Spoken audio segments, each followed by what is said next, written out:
December 17, 1944. The Ardennes, a forest entombed in silence and snow. Frost clings to the barrel of an idle M4 Sherman, its olive paint dulled to gray beneath a coat of ice. Inside, 5 men breathe quietly, their words lost to the hum of the engine and the slow tick of a frozen clock on the dashboard. The radio crackles, one faint Morse, a warning from the tree line. Somewhere out there beyond the mist, a German Tiger idles too, its 88mm gun adjusting by degrees. Snow begins to fall thicker now. Flakes swirl against the periscope glass. The gunner wipes it clean with his glove. In the stillness, engines cough awake. American, German. 2 armored breaths meeting on a battlefield destined for legend. The first shell arrives like a hammer from the clouds. It misses high, exploding in a treetop blaze that rains down embers on the Sherman's hull. The crew barely has time to curse before the commander whispers the order to return fire. Their war, and the world's judgment of this tank, is about to change forever. By December 1944, the Allies believed the war in Europe was nearing its end. Paris had been liberated in August. The beaches of Normandy had turned from killing grounds into bustling supply lines, and Allied armies had driven the Wehrmacht back across France, Belgium, and the Netherlands. The crackle of optimism ran through every briefing room. Soldiers whispered that they might be home by Christmas, yet the map, pinned and red-tipped, told a quieter, sterner truth. Behind the ragged front line, Germany still bristled with divisions that had not yet broken. Its borders pulsed with fortifications, armament factories, and a regime cornered but vicious. Adolf Hitler, refusing surrender, chose one last gamble, a counteroffensive through the Ardennes, the forest he had once used against France in 1940. This time, he intended to drive the Allies apart and seize Antwerp, cutting the British from the Americans. The plan was named Wacht am Rhein, Watch on the Rhine, but its true purpose was resurrection. For the men facing that blow, armor was survival. The American mainstay was the M4 Sherman, a tank born not from perfection but from pragmatism. In 1941, U.S. engineers were told to build something that could be produced by the tens of thousands, shipped across oceans, repaired in muddy fields, and driven by men who had been farmers or mechanics just a year before. The result was a steel compromise, 75 millimeters of armor at its thickest, a gun of the same caliber, and a gasoline engine that could move nearly 30 tons at 25 miles per hour. It was reliable, mobile, and utterly replaceable.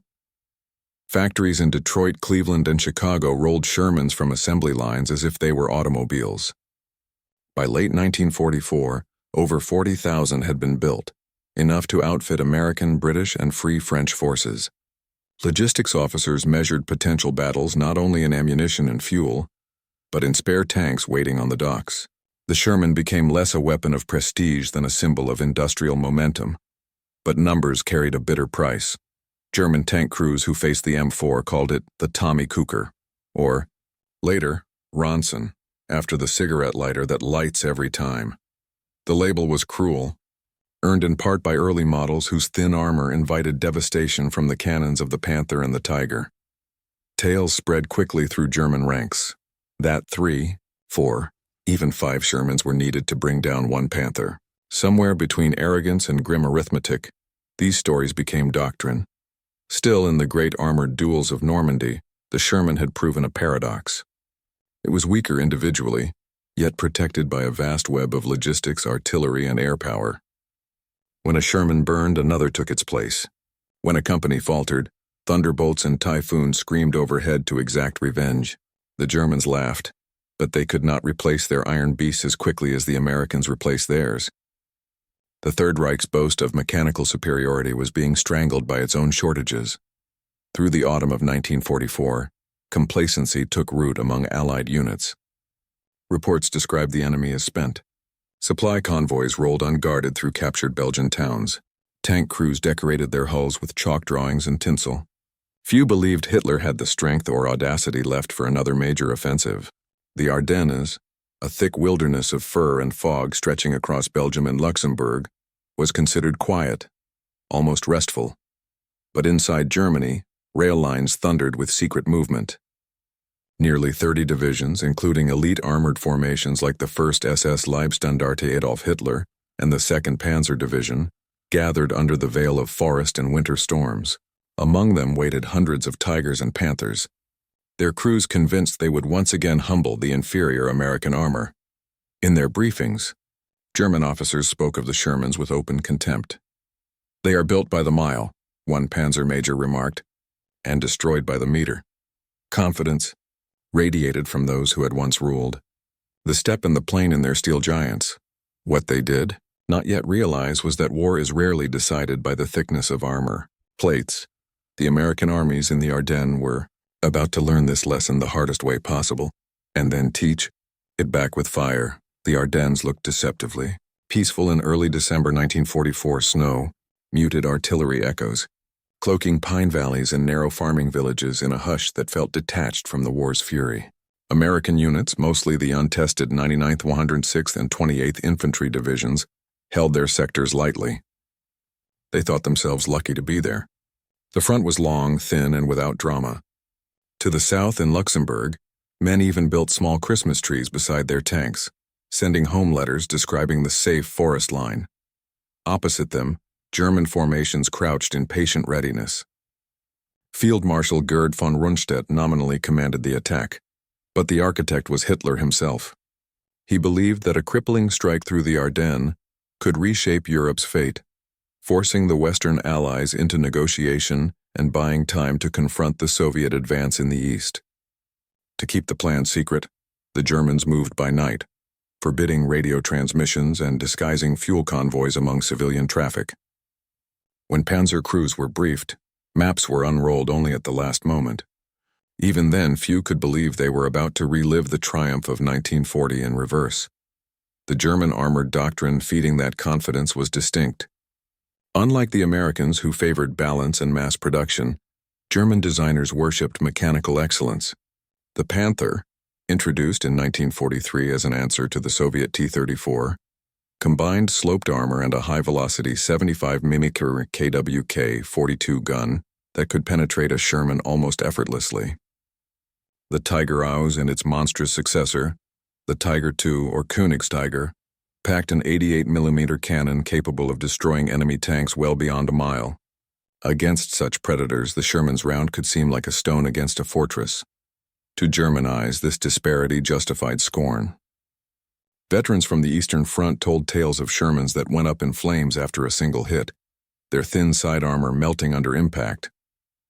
Propaganda films circulated through panzer schools showing Allied tanks bursting apart in grainy triumph.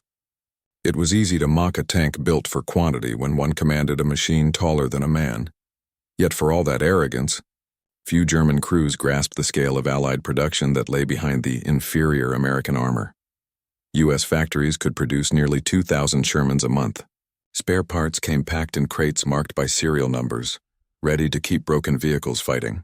Each tank fielded a crew trained not merely to shoot, but to cooperate with infantry, engineers, and artillery spotters, what the Army called combined arms.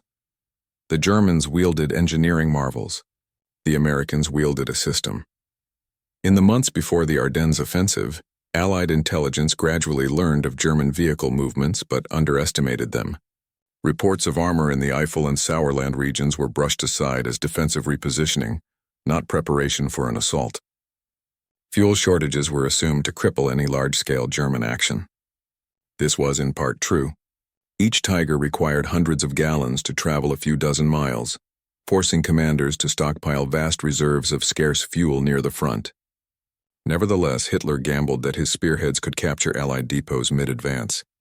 They would rely, as one general put it, on enemy gasoline. Meanwhile, the Sherman itself was evolving. Late in 1944, new variants rolled into service carrying the feared British-designed 17-pounder gun or the improved American 76-meter M1 cannon, giving them greater range and penetration. Additional plating, sandbags, and track segments welded to the hull showed how crews improvised to survive. Inside, the cramped five-man team operated amid constant risk. Stored ammunition could ignite. Fuel tanks sat beside them. Yet each crew understood the trade. A tank that could be built in days could also be replaced overnight. While German regiments rehearsed their surprise strike, Allied armored groups grew accustomed to routine patrols.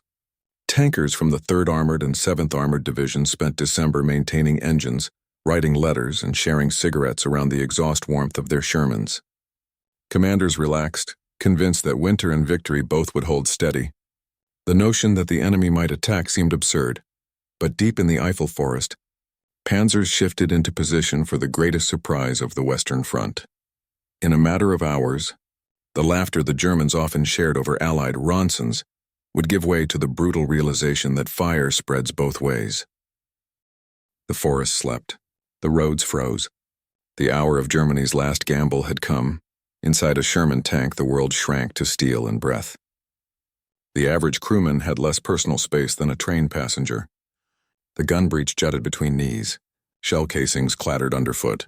When the 9-cylinder radial engine roared to life, the heat inside soared until sweat ran down men's faces and mixed with oil. In winter, that same compartment froze until fingers stuck to the metal. A typical crew was a tiny society. Commander, gunner, loader, driver, and assistant driver. Each relied on rhythm rather than speech. In battle, the noise smothered conversation. They learned to read tone instead of words, the sharp inhale before a command, the grunt that meant fire. Every man knew his odds. A direct hit could turn their tank into a furnace, yet few traded places. There was pride in mastery of chaos in keeping the gears meshing, the turret moving, and the heart steady. They called their machines by names: Fury, Flatfoot, Cobra King, trying to humanize what might otherwise feel like a coffin on tracks. Crew cohesion often meant life or death. Many tanks were crewed by men who had trained together stateside. They celebrated birthdays with tinned peaches, mourned losses with silence. Letters from home remained folded in ammo boxes. No one wanted to imagine them burning, and within that fragile human bond grew a quiet resilience. The Sherman might not frighten the enemy, but those inside it learned to improvise, adapt, and depend on one another. The M4's design philosophy mirrored the American war machine itself: accessible, repeatable, and adaptable. Its vertical volute suspension gave speed on rough ground. Its Continental or Ford engines made maintenance familiar to any truck mechanic. Crews could swap out transmissions in the field using little more than metal beams and sweat. In British hands, it became the Firefly, carrying the long-barreled 17-pounder gun capable of piercing even tigers. In American divisions, field modifications abounded. Extra track welded to the front for improvised armor, logs chained to the hull for traction, white paint daubed for winter camouflage. Critics derided the Sherman's thin armor and high silhouette, but those were the trade-offs of a design meant for movement, rather than stand-and-fight slugging. It could climb steep slopes that heavier panzers avoided. Its turret traversed faster, critical in ambushes. The M4 was never intended to duel enemy armor alone. It was a piece of orchestration in the larger composition of combined arms. While German engineers poured hours into a single gearbox, Detroit pumped out replacements faster than the enemy could destroy them. The simplicity extended to ammunition. Its 75mm gun fired high-explosive shells that shredded infantry and fortifications, not just armor. Allied commanders valued that versatility. Most tank engagements in Europe were against soft targets, not tanks. Only in later encounters, with Panthers at range, did the shortcomings become painfully clear. Every Sherman lost to an 88mm shell seemed proof of inferiority, yet the cumulative effect of thousands of Shermans rolling daily to the front suggested another truth. Reliability was a weapon of its own. If the Germans worshipped the individual tank, the Americans worshipped coordination. Doctrine stressed that armor, infantry, artillery, and aircraft should move as one organism. This concept, tested in North Africa and refined through Italy, reached maturity by winter 1944. Shermans advanced with infantry screens and airborne reconnaissance, signaling targets to field guns miles away. When caught by superior German armor, they called down artillery or airstrikes rather than duel blindly. U.S. commanders understood that few Shermans could outshoot a Tiger, but they could outmaneuver it. Speed and communication became their equalizers. Using radio networks, something many German platoons lacked after 1944, the Americans could mass tanks rapidly, flank, or retreat in seconds. The 37th Tank Battalion under Lieutenant Colonel Creighton Abrams exemplified it, finding gaps, striking supply lines, never allowing heavy panzers to dictate tempo. To the Allies, the tank was a link in a supply chain and a weapon system, a cog in an industrial storm that stretched from Pittsburgh steel mills to the hedgerows of Belgium. German officers mocked this approach as soulless mass production. But as the Ardennes battle loomed, that network meant that an entire damaged battalion could be re-equipped within days. Tactics pivoted around endurance, absorb the first blow, regroup, then strike back with superior logistics and collective power. When Germany's surprise offensive finally broke through, these angles, human courage, mechanical practicality, and tactical discipline, would be tested in frozen forests where nothing worked as it did on paper. The theories of superior armor and invincible craftsmanship were about to meet the sheer, grinding resilience of a nation's wartime industry and its citizen soldiers. No one yet knew that those who once scoffed at the Sherman's frail design would soon watch their own monsters vanish beneath its coordinated fire and the storm from above, across the forest line, inside German command tents and frost-rimmed cupolas. The M4 Sherman looked like a gift to the gunner. Veterans whispered that American tanks burn well. They repeated this with pride, proof of their own skill and the supremacy of German engineering. For every Panther crewman who climbed into his vehicle's high-seated turret, there lingered the conviction that one shot would finish any Allied opponent. That confidence was not unfounded at first. In head-on duels across open ground, German optics and cannons held the edge. The 88mm velocity could punch through a Sherman's armor before the American gunner even spotted his enemy. But arrogance has a way of dulling survival instincts. Most panzer units operated under strict fuel limits, and mechanical breakdowns stalked even the best tanks. Transmission failures, frozen hydraulics, or empty fuel drums stranded countless German machines long before combat did. As winter thickened, German morale swung between contempt and doubt. Columns advancing through the Ardennes bogged down in ice and wreckage. Road bans for civilians and the radio silence demanded by secrecy left crews blind. What had begun as jubilation at striking fear again into the enemy turned into exhaustion as the offensive slowed.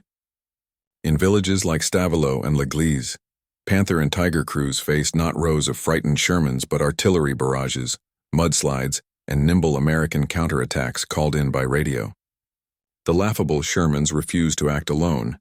They came paired with infantry, tank destroyers, and fighter bombers overhead. German eyes that once gleamed with superiority began to squint at the sky for P-47s. While German command relied on charismatic myth, U.S. leadership leaned on logistics and flexibility. General George S. Patton, commanding the Third Army just south of the Bulge, epitomized this shift. When news of the German breakthrough struck, Patton pivoted his entire armored army north within days, a maneuver nearly impossible by European standards. His staff had already rehearsed contingencies. Supply trucks and tankers moved as though on signal. Higher up, Eisenhower's Supreme Headquarters made cold decisions with clear eyes. Contain the Bulge, delay the German attack, hold bastions like Bastogne and St. Vith until reinforcements arrived. Allied coordination, British, American, and Canadian, moved on conference calls of telegraph and radio, not ego. In contrast, Hitler's personal interference choked flexibility. Commanders like Sepp Dietrich and Hasso von Manteuffel pleaded for freedom to adjust routes and timing, but Hitler overruled them from distant maps. The result was a masterpiece of machinery trapped in a maze of orders. At the tactical level, tank officers such as Major William Crisman or Captain John Gibson led small Sherman platoons through villages that maps scarcely noted. They learned that leadership in an M4 meant vision, literally. A commander half exposed through his cupola had to see first, shoot first, and rally men under fire without the luxury of armor thicker than his courage. Many were barely 25. Their decisions would color the winter fields with smoke and wreckage for decades to come. War always tempts judgment toward design and numbers, but beneath the steel ran an equation of humanity. The Sherman forced commanders to weigh cost versus speed, survival versus victory. Every inch of lighter steel meant another tank shipped across the Atlantic. Every shortcut in armor thickness translated to another platoon arriving on time. American planners believed that overwhelming presence would shorten the war, sparing lives in the aggregate even as it consumed them in crews of 5. To German engineers, this philosophy looked cold industrial killing by statistics. Yet to those trapped in burned villages, the difference between a perfect tank and a sufficient one mattered little. Fire fell either way. The Ardennes would reveal the moral pivot of mechanized war. That victory belonged not to the side with the mightiest individual weapons, but with the greater endurance to absorb suffering and continue. The U.S. Army's unending replacements, its field hospitals, recovery units, and tireless repair shops, represented a modern kind of moral courage, the grim acceptance of loss as the cost of persistence. By the end of the first week of the offensive, laughter over inferior Shermans had faded into clipped radio messages warning of flanking groups, artillery coordination, and jabos on fighter bombers descending through the mist. What had begun as technical superiority became a desperate fight against time, logistics, and weather. The contrast between the two war machines and the ideologies that birthed them would reach its full expression in the opening battles of the Bulge. Steel met snow. Pride met persistence. And the battlefield itself became an unforgiving judge of both. The next moment when everything would pivot, the point when arrogance shattered beneath artillery and air. Power was already brewing in the blizzard of mid-December. Before dawn on December 16, 1944, the forest awoke to sound. It began as a distant roll, then within seconds became a roar. 2,000 German guns opened fire along an 80-mile front. Shells tore through timber, detonating in sheets of flame that turned snow to steam. Tree trunks flung skyward. Men who had been asleep in huts found themselves gasping under earth. The still quiet Ardennes was gone. At the spear point of Wacht am Rhein, German armor surged forward through roads coated with ice and fog. Volksgrenadiers rushed ahead of the tanks, cutting wire and swarming American outposts. To the defenders, infantrymen of the 99th and 106th Divisions, it felt less like an offensive than an avalanche. Behind them rumbled Tigers and Panthers, their turrets swinging like silver specters in the smoke. In those first hours, Shermans scattered. Many crews were refueling or idling with engines cold. Radios buzzed with confusion. At Losheimer-Graben and Krinkholt-Rockerath, the surprise hit hardest. Outnumbered and stunned, American tankers tried to form a line. Snow wiped out visibility. Engines stalled. One after another, Shermans were picked off before they could traverse their guns. A Tiger fired from 1,000 meters, its shell slicing through saplings and side armor in one awful flash. For a moment, all the German jokes seemed true again. The Ronsons lit, burning against the dawn. And still, amid the chaos, discipline kicked in. Companies regrouped in the white haze. Forward observers, half buried in snow pits, began feeding coordinates back to artillery. Within an hour, U.S. 105mm batteries were answering, their shells hammering the advancing infantry. In the valleys near Billingen and St. Vith, radio nets linked scattered armor, infantry, and guns into rough, ad hoc defense. By the second day, the pattern emerged. Every German advance stalled longer than predicted. The SS Panzer spearheads, short on fuel and faced with blown bridges, slowed to a crawl. American engineers mined crossroads and turned wrecked Shermans into roadblocks, their gutted hulks forcing Panthers to detour into ambush zones. At Elsenborn Ridge, a frozen spine overlooking the northern sector, Sherman crews dug in among infantry foxholes. Snow piled waist-high on their hulls, camouflage as much as curse. When the first German armor appeared out of the mist, American gunners held their fire until the range dropped below 800 yards. Then a lightning crack of 76mm and 90mm fire lit the ridge. Tigers burned, not in droves, but enough to stall momentum. The Germans, unaccustomed to defenders that refused panic, began to sense a change in tempo. Elsewhere near St. Vith, Major William Crisman's company fought a textbook delaying action. Using mobility over might, they abandoned positions before being encircled, re-establishing lines deeper west. Shermans darted through pine corridors, striking at half-tracks or supply trucks, then fading behind ridges. For every tank lost, another column arrived, driven fresh from depots hundreds of miles behind the front. American command posts, initially overwhelmed, now pulsed with reinforcement schedules, a living illustration of the industrial bloodstream feeding the front. Civilians watched battles roll past their doors like thunderstorms. In the Belgian villages of Malmedy, La Glaise, and Trois Ponts, entire units fought block to block, the glow from tracer fire painting frost onto windows. A Panther might loom at an intersection until a hidden Sherman fired point-blank from an alleyway. Nothing about this fighting was elegant. It was grinding, close, and terrifying, a baptism for both sides in which craftsmanship mattered less than endurance. By December 20th, the German advance was no longer a lightning strike. It was a wrestle through mud and corpses. Hitler's dream of reaching Antwerp was fading beneath logistical agony. The further the panzers pushed, the more their fuel vanished. Their radios crackled warnings of empty trucks. SS Commander Joachim Peiper's elite column became isolated near La Glaise. His 70 tons of steel reduced to silent monuments as fuel and hope drained away. For the Americans, pain turned to defiance. At Bastogne, the 101st Airborne dug deep within encircling German armor. Around them, Shermans of the 9th and 10th Armored Divisions joined the defense, braving artillery rain to block the roads. Inside those tanks, crews melted snow on hot metal for water, rationed rations, and swore softly in the dark. Christmas neared. The fires from burning vehicles lit the night like candles across the forest. The Germans still possessed quality, but the Allies had found rhythm, and soon, their counterstroke would carry the full weight of that rhythm. The tide, frozen for days, was about to thaw. When the clouds finally cracked on December 23, 1944, sunlight pierced the Ardennes for the first time in a week. It was beautiful in that thin winter way. Rays glinting on snow-crusted tanks, steam rising from veiled valleys.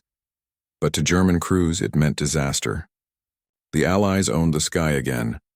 Low over the trees came the P-47 Thunderbolts and P-38 Lightnings, engines screaming like vengeance. American pilots spotted columns of Tigers and half-tracks crawling toward Bastogne, and within minutes the air was full of rockets, cannon bursts, and fire. Each narrow road turned into a funnel of explosions. Fuel trucks went up first, igniting fireballs that rolled above the forest canopy. Faced with relentless air assault, German tankers abandoned the roads, seeking cover in ditches and barns. The mobile offensive had become immobile, prey to the same skies they once dominated. Below, Patton's Third Army was already moving. In an audacious left-wheel maneuver, entire armored divisions pivoted north toward Bastogne. It was a logistical symphony conducted through chaos, trucks grinding through snow, engineers clearing paths, tired crews sleeping in their turrets between marches. On December 26th, the spearhead of the 4th Armored Division reached the outskirts of Bastogne, linking with the encircled paratroopers. The message crackled. Patton's boys are here. From that moment, the German initiative bled out. The forest still echoed with isolated duels, but the tide had turned. South of Bastogne, at the hamlet of Assenois, Lieutenant Charles Bogus led the 1st Sherman through enemy lines to the town. His tank advanced cautiously down a frozen lane, its gun trained ahead.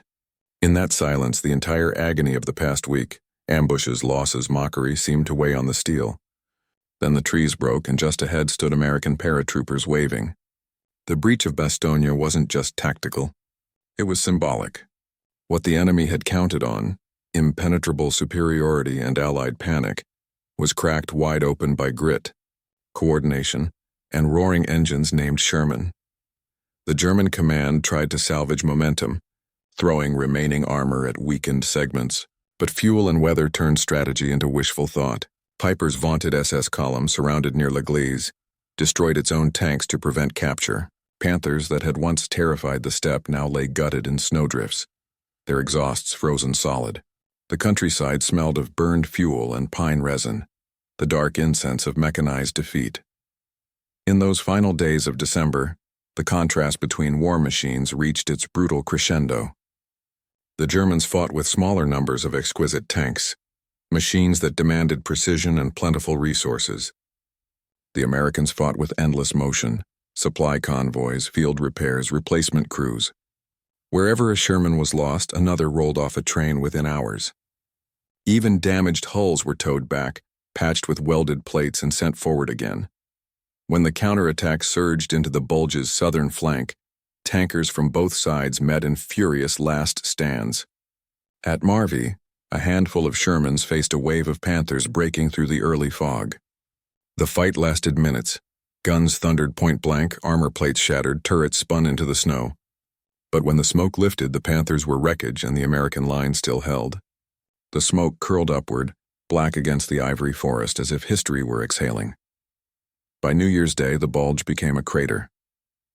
German troops, driven back toward their starting positions, abandoned the wrecks that had once embodied their faith in steel. The myth of invincibility died there, among the trees, under the frost. For the surviving Sherman crews, victory carried no jubilation. They moved through villages they had defended or retaken, past burned homes and civilians clawing through the ruins for food. Their own tanks bore scars, holes patched with sheet metal, scorch marks where friends had died. Mechanics sprayed black paint to cover smoke stains, but nothing could erase the smell of battle baked into steel. In command tents, officers studied new frontline maps. The Bulge on the Western Front was shrinking. By mid-January, it would vanish entirely, yet the significance was larger than the territory regained. The Ardennes proved that speed of adaptation beat mechanical perfection, that logistics and air power weighed more heavily than armor thickness, and that the laughter which once rang from Panzer turrets had been silenced by snow and fire. Germany's gamble was over. Its armies would fall back behind the Rhine, pursued by men who had found faith not in superior tanks but in relentless ones. The M4, mocked as expendable, had become the workhorse of liberation. What remained was to reckon the cost, to measure the struggle not by the flash of steel but by the depth of sacrifice. That accounting arrived slowly, only as the last fires guttered out and the thaw began to show what winter had hidden. The year turned. The grip of snow began to ease. January 1945 unveiled what December's rage had buried, field after field of wrecks frozen in macabre stillness. Most bore German markings. Panthers slumped into ditches, tigers lay half sunk in ice and mud. Nearby, Shermans stood like weary victors, dented but standing. The white silence returned, but carried a strange vibration now, an echo of triumph muted by fatigue and grief. The Battle of the Bulge cost Germany beyond recovery. Official Wehrmacht tallies list more than 80,000 casualties, dead, wounded, captured, and nearly 800 tanks or assault guns lost. The Allies suffered about 75,000 casualties and more than 700 tanks wrecked or damaged. It would remain the bloodiest battle ever fought by the U.S. Army, and the final German offensive in the West. The arithmetic of attrition told the truth. The Allies could replace their losses. Germany could not. For Hitler's generals, the blow reached deeper than statistics. The offensive emptied vital armored reserves needed for the defense of the Rhine. Veteran crews were gone. Repair shops lay in ruins from Allied bombing. Once great Panther factories had been reduced to rubble. Even while attention shifted east to confront the Red Army, the Western Front bled dry. Those who had once scoffed at the Sherman learned a brutal axiom: technical superiority means nothing without endurance. Each heavy German tank consumed a fortune in fuel and spares, a luxury the collapsing Reich could not sustain. When a Tiger's engine died, it became a monument. When a Sherman's did, it was swapped, patched, or replaced by sunset. The quiet might of American logistics had become its sharpest weapon. Across the villages of Belgium and Luxembourg, civilians crept from cellars into a wilderness of twisted armor. Children stared at the hulks, some with black crosses, others with white stars, and saw no victory, only the same gray ghosts of war. Farmers cut apart carcasses for scrap or shoved them off the road so plows could pass. The front had shifted west once more, leaving behind its steel graveyard. Among American soldiers, triumph arrived subdued. Letters home spoke of beating the best they had or settling Normandy's score, but they carried an undertone of mourning, missing names, burnt machines, and silence where laughter had been. Chaplains read psalms beside the wrecks while smoke drifted through branches. Entire crews were buried as one, often beneath the nicknames once painted on their hulls: Fury, Daisy May, Hotfoot Louise. The tanks were gone. The names endured. In post-battle briefings, Allied officers finally put into words what the campaign had proven. The Sherman's purpose was never individual supremacy, but omnipresence, to be everywhere, supporting, supplying, absorbing.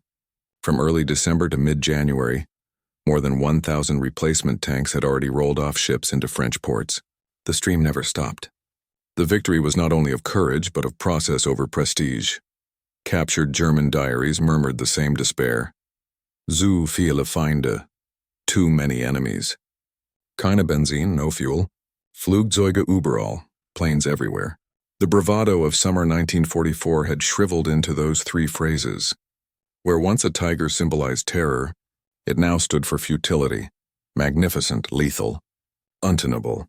When the January sun at last touched the forest, the ice cracked around burned armor, echoing faintly through the trees, a slow sigh, as if the woods themselves were releasing breath after watching the dissolution of a legend. The battle had ended, but its lessons had only begun to thaw in the minds of soldiers and engineers alike. The Allied counterattack pressed on through January. What remained of the German forces west of the Rhine withdrew behind their own wreckage, blowing bridges along the Meuse in resignation more than resistance. Behind them, American and British engineers rebuilt overnight what had been destroyed the evening before. Each depot brimmed with fuel, ammunition, and rows of fresh Shermans, evidence that the industrial pulse behind the front did not falter. Historians would name the Ardennes the final hinge of the Western War. After it, Hitler's armies moved only in retreat. Wacht am Rhine's failure ended any hope of negotiating from strength. It also exposed an enduring truth visible in the Belgian snows. Modern war belongs not to flashes of genius, but to endurance sustained across months. At chief headquarters in Reims, planners dissected the campaign. Reports concluded that American armor, though individually weaker, triumphed through coordination, artillery, air power, and supply acting as one organism. Logistics, down to the rails from Cherbourg and Antwerp, had become a battlefield weapon. That insight would define both the drive into Germany and the doctrines of the decades that followed. Designers went back to the drawing boards. The Sherman's lineage would evolve into the M26 Pershing, and later the Patton series, machines forged in the lessons of the Ardennes.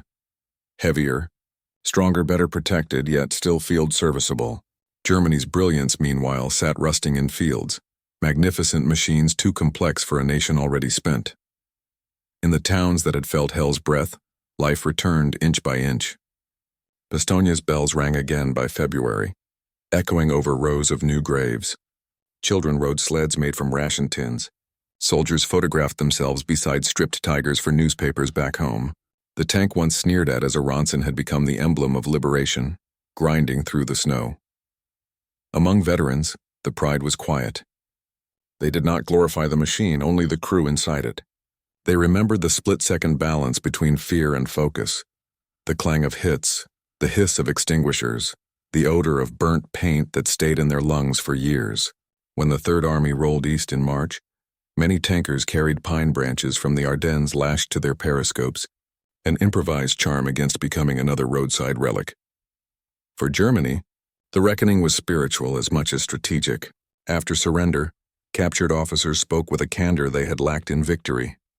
"We had the better tanks," one Panzer commander admitted, "but you had the better system." That phrase became a capsule of the war's entire logic. In the Ardennes, brilliance without endurance had collided with endurance without extravagance, and endurance prevailed. By the time the Allies crossed the Rhine in March 1945, the mythic aura of Germany's armored arm had vanished. The same men who once mocked the Sherman now trudged east on foot, passing the skeletons of their own panzers. For every tiger left behind, dozens of Shermans kept moving, backed by factories that never slept. That truth lay inscribed in the winter soil. The outcome of industrial war is decided not by perfection, but by persistence. Spring returned, melting soot from the furrows. From those ridges rose a new Europe, and from the Sherman's endurance a quiet testament. The tank had never been flawless. It had been feasible. And in war, feasibility wins. The Ardennes had burned once. Now it rested, a gray expanse stretching toward the Rhine where the story's last chapters awaited. The winter faded, but its echo endured. Within those frozen woods lay the final argument of the European war, that courage alone was insufficient and genius in isolation doomed. Victory rewarded those who could fight, fail, repair, and return again and again, until even mountains of steel gave way. The M4 Sherman was never the titanic hero of legend. It was a reflection, a mirror held to the nation that built it, noisy, imperfect, unpretentious, relentlessly determined. Its crews were citizens, not conquerors, carrying civilian ingenuity into the furnace of mechanized battle. They discovered that survival came not from glory but from teamwork. The tank beside you, the guns behind you, the wings overhead. For decades, textbooks would display images of burnt Shermans and shattered Tigers, each side claiming proof of superiority. But the truth lay between the carcasses, the moment when individual mastery met collective stamina, and history chose the latter. The mockery that once followed the Sherman was drowned forever by the hum of industry and the heartbeat of perseverance. There, in the Ardennes amid steel and snow, the myth of invincibility dissolved into the realism of modern war. Power mattered, precision helped, but organization, repetition, and stamina decided the day. The Sherman's legacy was not fire or fury. It was endurance made flesh. When the thaw came, and spring light warmed the wrecks, that endurance turned to memory, whispering across the fields that resilience, more than perfection, secures the future of nations.